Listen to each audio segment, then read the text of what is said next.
O Salmo de número 23. O Senhor é o meu pastor, nada me faltará. Deitar-me faz em verdes pastos. Guia-me mansamente a águas tranquilas. Refrigera a minha alma. Guia-me pelas veredas da justiça por amor ao seu nome. Ainda que eu andasse pelo vale da sombra da morte, não temeria mal algum, porque tu estás comigo. A tua vara e o teu cajado me consolam. Preparas uma mesa perante mim na presença dos meus inimigos. Unges a minha cabeça com óleo, o meu cálice transborda. Certamente que a bondade e a misericórdia me seguirão todos os dias da minha vida, e habitarei na casa do Senhor por longos dias. Curvamos nossas cabeças, vamos orar ao Senhor. Senhor nosso Deus, grandioso Pai, Senhor, nós te agradecemos, Senhor, por mais esse dia que nós estamos na tua casa. Eu te agradeço, Senhor, pela oportunidade de estar aqui novamente, Senhor. Te agradeço pelo Senhor ter nos trazido em paz até aqui, essa igreja, Pai. Que o Senhor possa, Pai, abençoar poderosamente, o Senhor possa me usar, que eu seja apenas um instrumento nas tuas mãos, Senhor. Que o que eu falar, Pai, venha de ti e que a tua palavra possa estar acima de tudo, Pai. Que o Senhor possa abençoar poderosamente, se faz presente aqui no meio dessa igreja, Santo, para que todos possam receber a tua mensagem. Assim, Senhor, nós te pedimos e te agradecemos no teu nome santo. Amém. Poder sentar.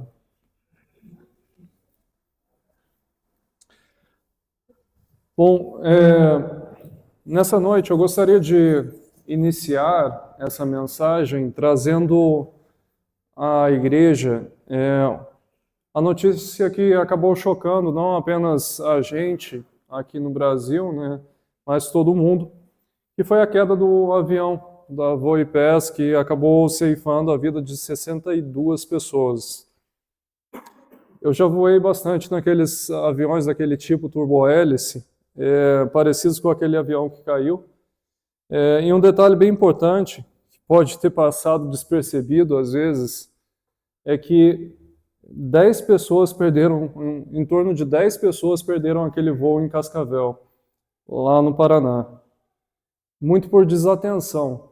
E daí eu cheguei até a comentar com a minha esposa, para quem está acostumado com o aeroporto, algumas pessoas perderem um voo, uma ou duas pessoas perderem um voo é normal, 10 não. E ainda mais num aeroporto do tamanho do aeroporto de Cascavel, que tem 5 salas de embarque. Então, um aeroporto extremamente pequeno, como que vai sair o avião na hora, tem a hora, o horário de embarque, e 10 pessoas não entraram naquele avião. Dentro das histórias das 10 pessoas, eu não sei detalhadamente as histórias deles, né? Mas eu queria destacar a história de um irmão que estava lá, um irmão do Rio de Janeiro, que ele trabalha no Instituto Cristão do Rio de Janeiro, e ele estava fazendo um trabalho lá no hospital de Cascavel, que esse hospital é referência, parece, né, em tratamento de câncer. E ele chegou no aeroporto muito antes do embarque, horas antes do embarque. E ele ficou lá esperando. E mesmo assim ele perdeu o voo. E então ele ficou bravo com o atendente, xingou o atendente, porque ele não deixou, quando ele percebeu que era aquele avião que ele deveria entrar, o atendente não deixou ele entrar no voo porque já tinha passado do horário. O portão já tinha fechado. E ele pegou, subiu, o atendente trocou o voo dele, né? Você vai no próximo voo. E ele ficou muito bravo de início, mas quando ele estava esperando, ele ficou sabendo que um avião tinha caído, né? Ele brincou. Olha, o avião caiu, vai que é providência divina. E era. E era a providência divina. E nós somos assim. Às vezes nós passamos a nossa vida reclamando das coisas que não aconteceram, mas nós não vemos o livramento que o Senhor está nos dando pelo aquilo não ter acontecido. Minha esposa tem medo que eu voe sozinho. Sempre quando eu tenho que pegar um avião sozinho, ela fica com medo. Mas eu falo para ela, eu vou morrer no dia que o Senhor determinar que eu tenho que morrer. Não importa onde que eu estiver. Porque eu sei que se for a minha hora, se for a hora que o Senhor tiver anotado, é agora que eu vou trazer o Elisam para morar junto comigo. Se não for essa hora, né? Mesmo se o avião cair, eu vou sobreviver. Eu sei disso, eu tenho plena convicção disso. Que o Senhor é quem determina os passos da nossa vida. Porque, como Davi falou, né? Ainda que eu passasse pelo vale da sombra da morte, não temeria mal algum, pois eu sei que tu estás comigo. E eu gostaria de entrar a fundo nessa mensagem, porque o Salmo 23, ele é um dos salmos mais recitados de toda a Bíblia, se não o salmo mais conhecido de toda a Bíblia. E entre os estudiosos da Bíblia, não há um consenso absoluto sobre que período que Davi escreveu esse salmo. Mas algumas teorias são amplamente aceitas. Então, a gente tem algumas teorias que dizem que tentam alocar esse salmo em alguns períodos da vida de Davi. A primeira que eu trago aqui é que Davi pode ter escrito esse salmo nos seus últimos dias de vida, já com toda a sabedoria que ele adquiriu durante toda a sua vida, refletindo sobre a sua fidelidade com Deus, o momento que o Senhor teve com ele, que nada faltou da sua vida. E nesse cenário, a gente teria que o salmo seria uma meditação de uma pessoa já mais idosa, mais madura e mais ciente de tudo que acontece com ela. Olhando para como que Deus pode ter guiado ele durante toda a sua caminhada. Passando por momentos de grande perigo, mas o Senhor sempre dando livramento para ele. A segunda, mas só que essa é menos consensual entre os estudiosos, é que alguns consideram que Davi poderia ter escrito esse salmo durante a sua juventude, quando ele ainda era jovem, quando ele era um pastor de ovelhas, antes mesmo, ou talvez um pouco depois, né, pelo contexto do salmo, de Samuel tê-lo ungido rei. A metáfora aqui, a comparação que seria feita nesse caso, seria muito direta e pessoal da vida de Davi. O que Davi estava vendo ali acontecendo com ele. Ele estava pastoreando as ovelhas e ele estava se colocando no lugar das ovelhas e o Senhor sendo o pastor dele, cuidando e guardando Davi. No entanto, de todas essas teorias sobre quando Davi escreveu esse salmo, talvez a que seja mais aceita por a grande parte dos estudiosos da Bíblia, e que eu particularmente gosto muito mais de olhar esse texto considerando essas coisas que estavam acontecendo, é que Davi escreveu esse salmo enquanto ele estava sendo perseguido e fugindo de Saul. Durante essa fase da vida, Davi, ele enfrentou muitos perigos. Ele viveu em constante ameaça de morte, temendo pela sua própria vida dia e noite, não sabendo se no dia seguinte como que seria, se ele teria o que comer ou não. Davi fugia junto com seus homens, os chamados valentes de Davi, e ele fugia de Saul constantemente. A menção, quando o Salmo fala de vale da sombra da morte e a confiança em Deus como pastor e protetor, ressoam fortemente com todas essas experiências que Davi está sentindo. E assim ele escreve esse texto nesse período de provação. E eu gostaria de nessa noite trazer a minha reflexão aqui, baseada nessa visão de Davi sendo perseguido por Saul, passando fome, tendo que dormir em cavernas, tendo que dormir em abrigos, mas ele escrevendo que o Senhor é tudo para ele. Trazendo esse período da vida de Davi, nós podemos entender muito bem o que ele estava falando quando ele escreve o texto. De caverna em caverna, de abrigo em abrigo, esconderijo a esconderijo, Davi podia dizer: o Senhor é o meu pastor, é o Senhor quem está me conduzindo, é o Senhor quem está me protegendo. Eu penso em Davi escrevendo esse salmo e se lembrando do tempo que ele era pastor de ovelhas, lá na casa de seu pai, em que quando as ovelhas se perdiam, ele ia atrás da ovelha, e se aparecesse um urso ou aparecesse um leão, ele matava o leão, matava o urso, para proteger as suas ovelhas. E aqui, Davi se coloca no lugar daquela ovelhinha e coloca o Senhor como sendo o seu pastor. É o Senhor quem está conduzindo ele. Que se ele fugir, se ele se desviar, o Senhor vai atrás e traz ele de volta para o rebanho, para proteger ele. É o Senhor quem está cuidando dele, livrando ele de toda aquela perseguição que o Saul e o seu exército está atrás dele. Ele diz: não tenho falta de nada, pois eu sei que o Senhor está comigo. Eu sei que o Senhor vai me conduzir, vai continuar na minha vida. Eu sei que o Senhor vai me buscar se eu me perder.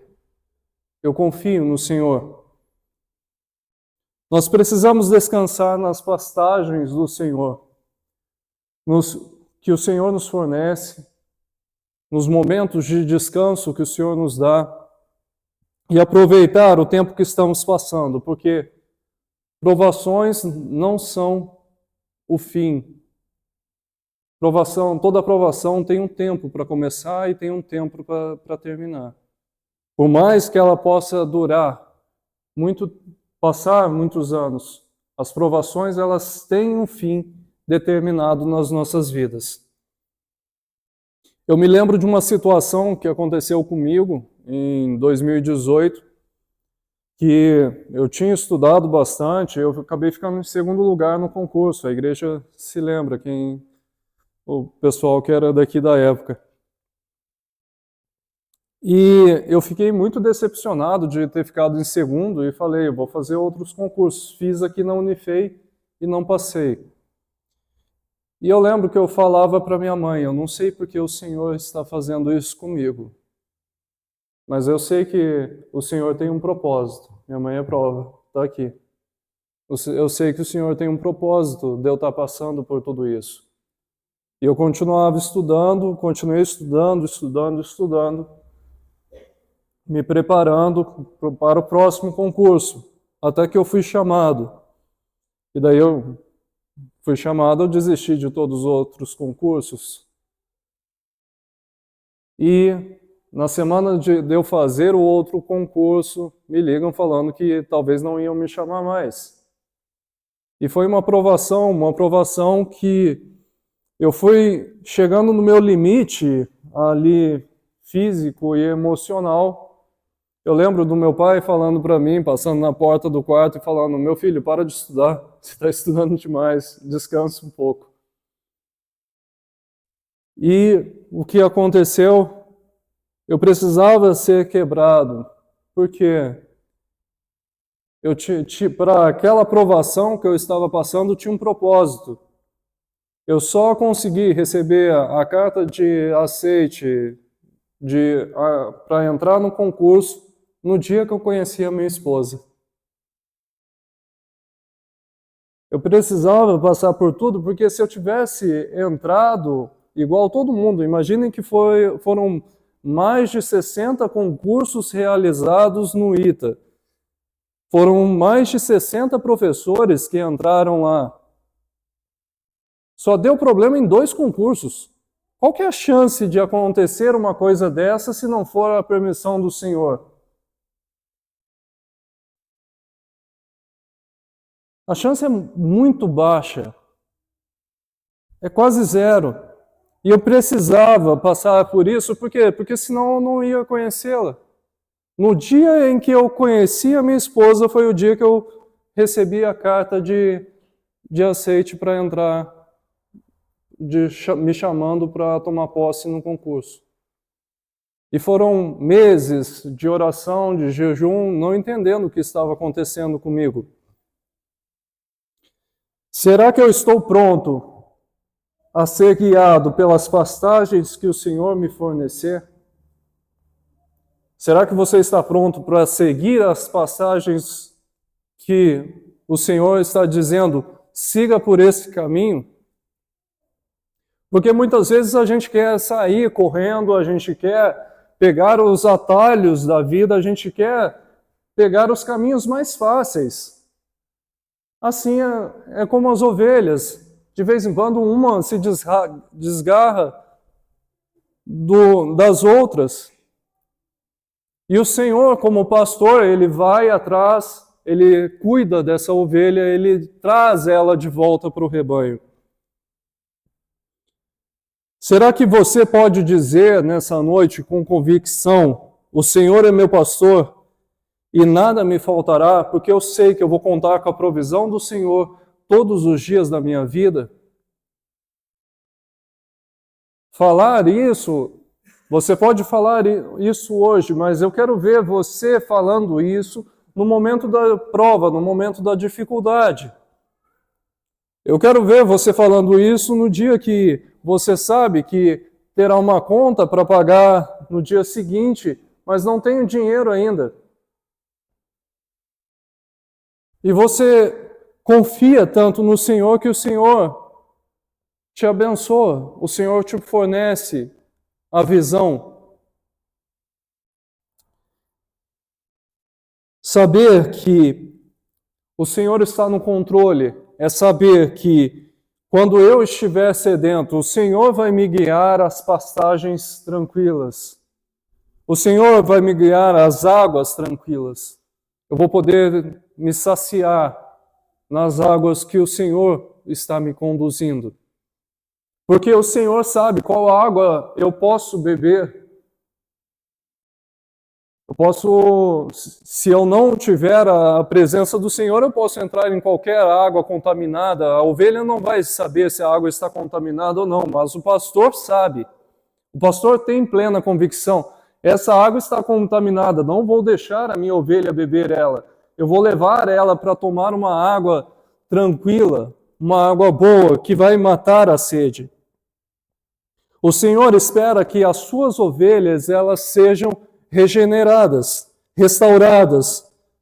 Tudo isso acontece para que o nome do Senhor seja glorificado. Por isso Davi diz, refrigera a minha alma, ou Davi fala, o Senhor é aquele que restaura a minha alma, Ele guia nas veredas de justiça por amor ao seu nome. Ou seja, tudo que o Senhor faz por nós é para que o seu nome seja glorificado. Não porque você merece, porque aqui ninguém merece a presença do Senhor, ninguém merece o carinho do Senhor. Nós somos pecadores, nós estávamos destinados à perdição e o Senhor deu a sua vida para nos salvar. Então, o que você pode fazer hoje que o Senhor vai olhar para você e vai dizer, essa pessoa é tão boa que ela não precisa da minha salvação? Nada que nós possamos fazer vai nos levar a ter salvação. É só pela graça, é só pela misericórdia do Senhor. Quando a gente fala de graça, a gente está falando de um favor imerecido. Nós não merecíamos ser salvos. Mas o Senhor, pela sua imensa bondade, pela sua imensa graça, pelo seu imenso poder e pela sua imensa compaixão, Ele escolheu eu e você para sermos salvos e morarmos juntos com Ele. Para que todo o que olhasse para a cruz e olhasse para Jesus pudesse ter a vida eterna.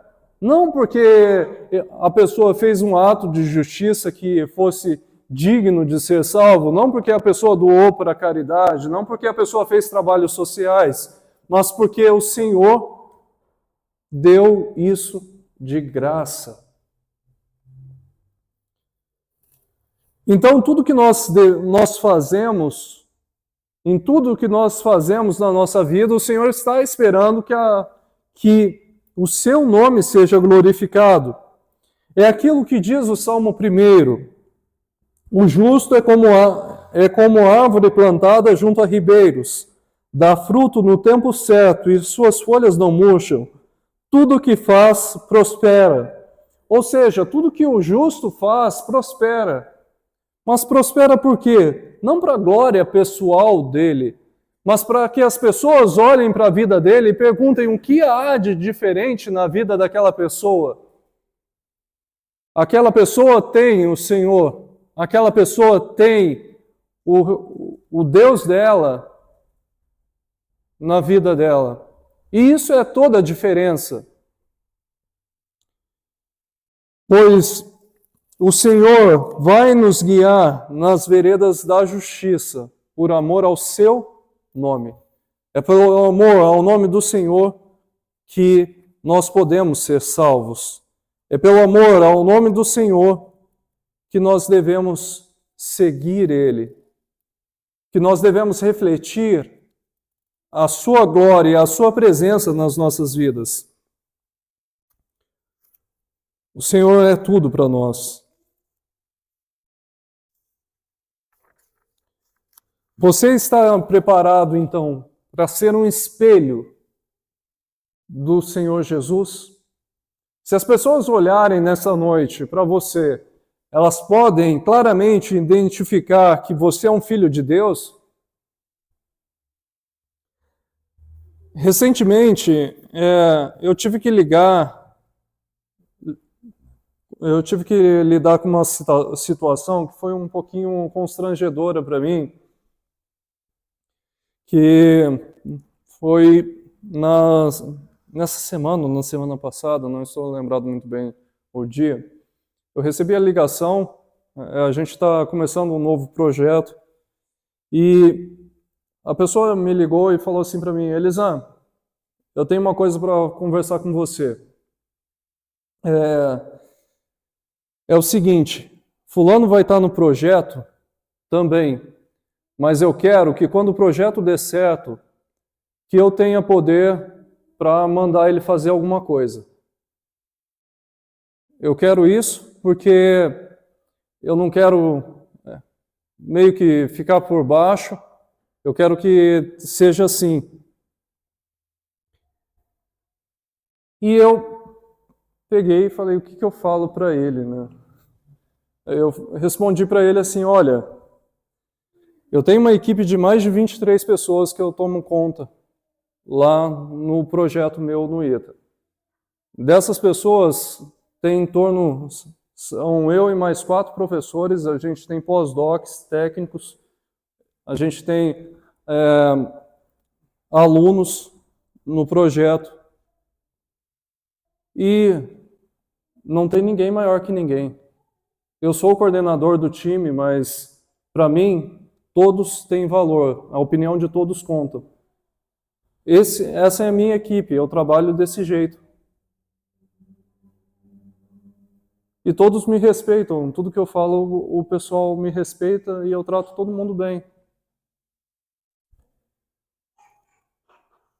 Eu aprendo com eles, eu aprendo com os professores, cada professor tem a sua equipe que tem suas atribuições e eu não preciso ficar cobrando eles do que eles fazem, nem preciso falar para eles fazerem, eles sabem o trabalho que eles têm que fazer. E daí a pessoa, tá bom, Elisan, tudo bem. E desligou o telefone. Bom, se eu morrer, qual que vai ser a minha diferença para o técnico do laboratório? Ao final, se a gente pegar daqui 100 anos, qual que vai ser a diferença minha para qualquer um da minha equipe? Todos nós vamos estar mortos. E todo conhecimento que a gente adquiriu, tudo que a gente fez, não vai ter valido de nada.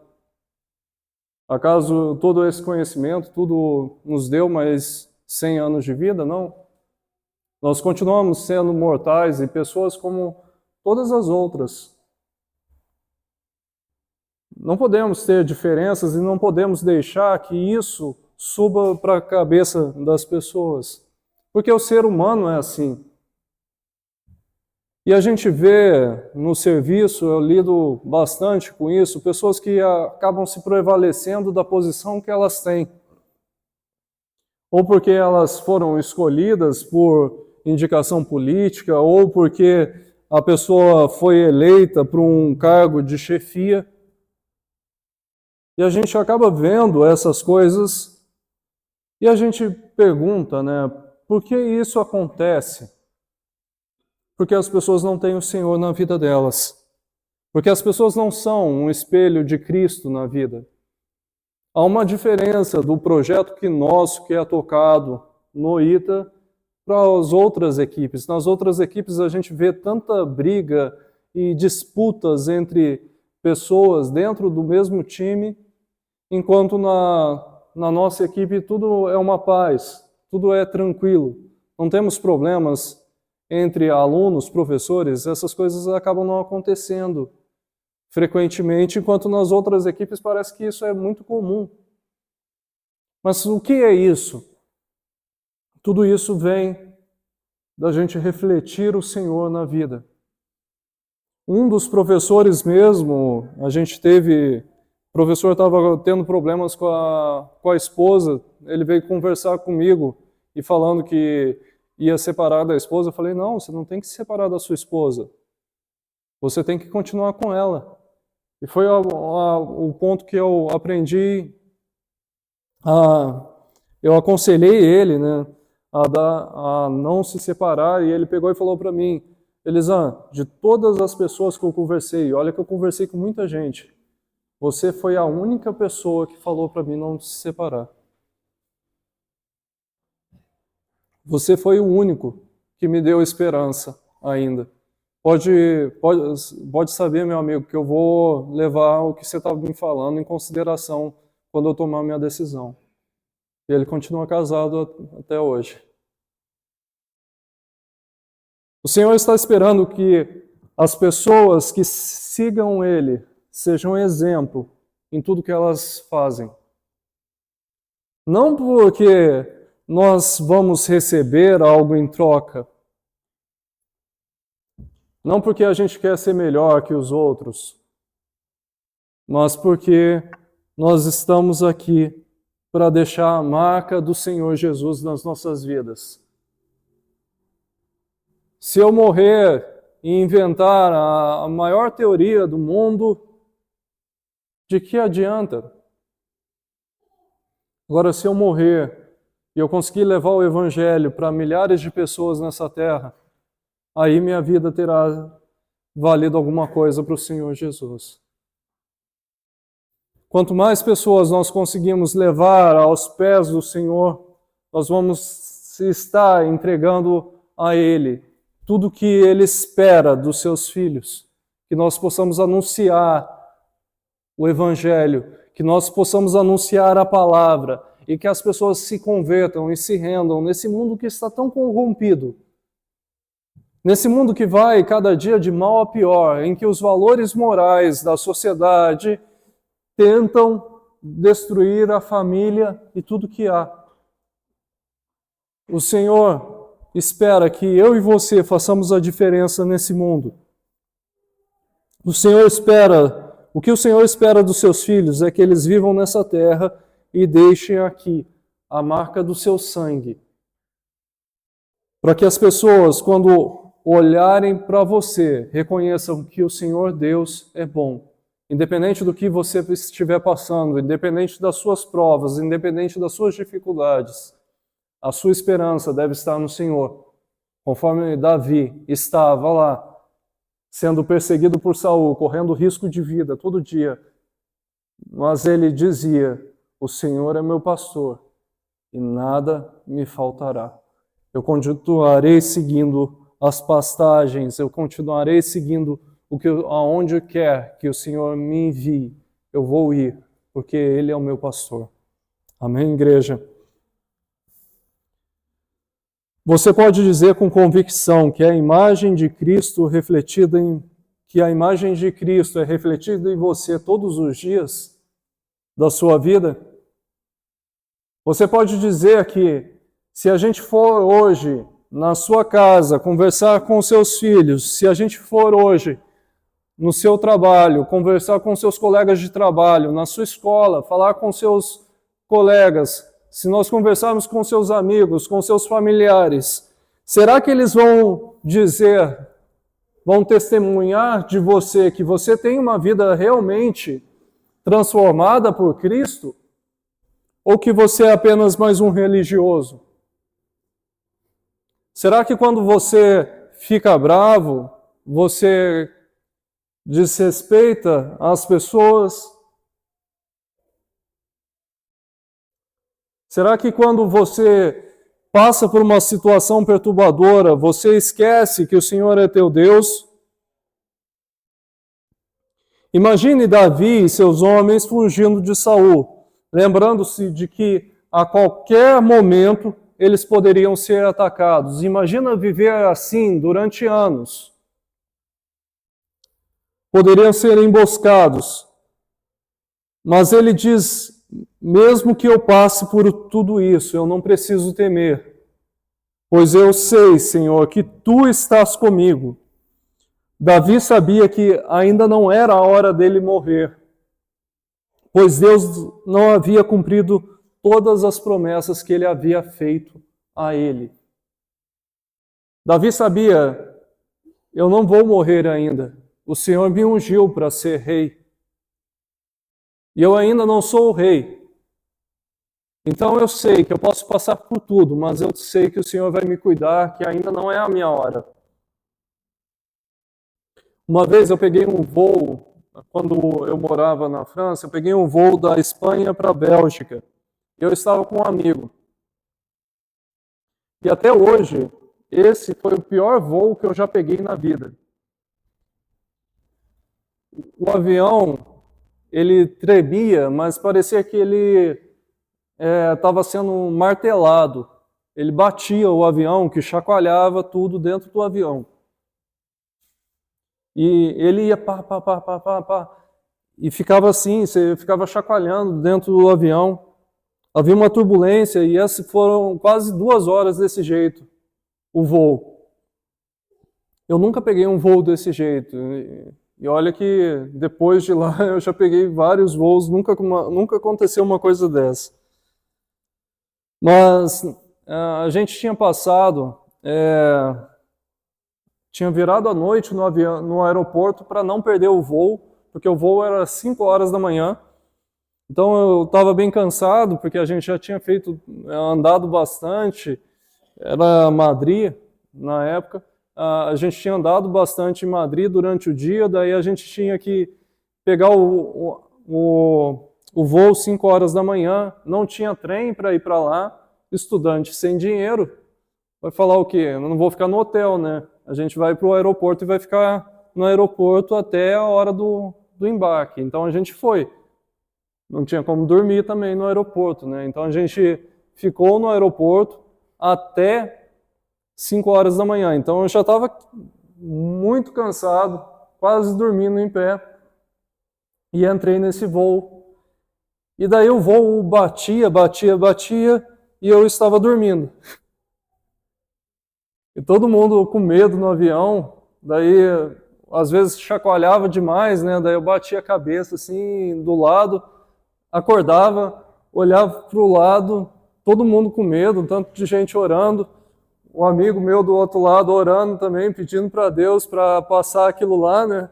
Daí ele olhou para mim e falou para mim, Elisan, como que você consegue dormir, cara? Como que você consegue dormir nisso? Daí eu falei para ele, ainda não é a minha hora, pode ficar tranquilo. A gente vai chegar bem. Quem tem promessa do Senhor, Quem sabe que o Senhor tem coisas para ele, sabe que ainda não será a hora. Pode passar pelo vale da sombra da morte, sabe? O Senhor vai estar comigo aqui. O Senhor vai estar comigo. Pois que eu falei para ele, nada vai acontecer, porque eu tinha certeza. O Senhor ainda não cumpriu tudo que Ele tem para fazer na minha vida. Então, a gente vai chegar. Eu sabia que eu tinha que voltar para o Brasil ainda, né? Estava quase um ano sem ver meus pais naquela época. Bom, você ainda tem plena convicção que pode ser usado pelo Senhor? Você já pediu para o Senhor fazer grandes coisas na sua vida para que o mundo possa ver que Ele é Deus? Você já fez essa oração? Falar, Senhor, eu quero que o Senhor me use para que as pessoas possam ver que o Senhor é Deus através da minha vida. Eu quero que o Senhor me use para que quando as pessoas olharem para mim, saibam que o Senhor está comigo. Para que as pessoas possam sentir no coração delas vontade de conhecer o Senhor, porque o Senhor está comigo. Você já fez essa oração para o Senhor?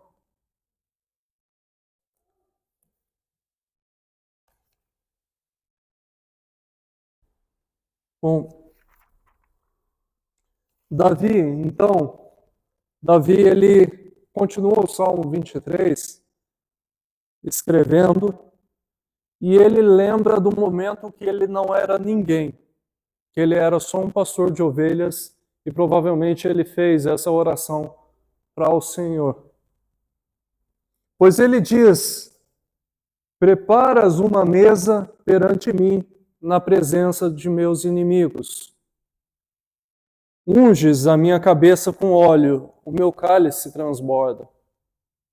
Quando lemos Samuel, 1 Samuel 16, verso 4, a gente tem os seguintes versículos. Quando chegou a Belém, as autoridades da cidade foram tremendo de medo em encontrar-se com ele e perguntaram, vem em paz? As autoridades daquela cidade, quando Samuel vai até a casa de Jessé, elas chegam tremendo de medo, porque Samuel, o profeta de Deus, havia chegado naquela cidade e tinha uma mensagem de Deus para entregar para aquela cidade. Então Samuel vai até a casa de Jessé e diz, eu quero ver todos os seus filhos. Todos os seus filhos, se todo mundo estava com tanto medo, você ia deixar um filho seu de fora?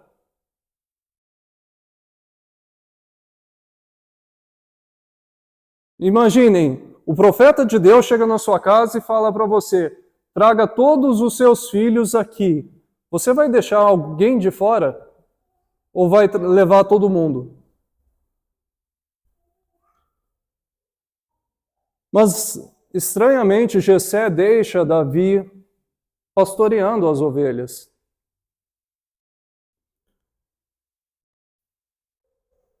Isso só poderia acontecer em uma situação naquela época.